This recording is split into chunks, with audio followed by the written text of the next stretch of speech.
ప్రపంచ శాంతి కోసం ఏర్పడిందే కదా ఐక్యరాజ్య సమితి. గాజాలో శాంతికి ఐక్యరాజ్య సమితితో బృందం వేయొచ్చు కదా! కాదు నా నేతృత్వంలో బృందం పీస్ కమిటీ అంటే వేరే దేశపు వ్యవహారాల్ని ఈయన పర్యవేక్షిస్తాడు స్వయంగా. దానికి ఒక కమిటీ వేసి 35 దేశాలను పిలిచాడు దాంట్లో అటెండ్ అవ్వమని. అయితే ఆయన పెడుతున్నటువంటి మండలిలో 19 దేశాల మంది మాత్రమే చేరారు. భారతదేశం దానికి చేరడానికి నిరాకరించింది.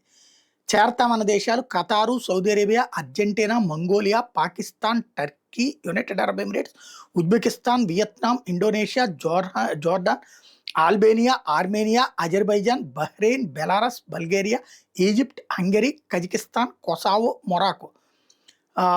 అంగీకరించినటువంటి దేశాలు France, Norway, Slovenia, Sweden, Britain. తటస్థ వైఖరి అవలంబించింది Russia, Bharat, Singapore, Thailand, Ukraine, Italy, Germany, Cambodia, China, Croatia, Cyprus, Greece, Paraguay, European Union. అదే సందర్భంలో ట్రంప్ అయితే ఆయన పెడతానంటున్నటువంటి ఆయనకు కావాలంటే 100 కోట్లు విరాళం ఇస్తాం, కానీ మేము ఆ కమిటీలో మాత్రం ఉండం అని తేల్చి చెప్పాడు పుతిన్, రష్యా అధ్యక్షుడు.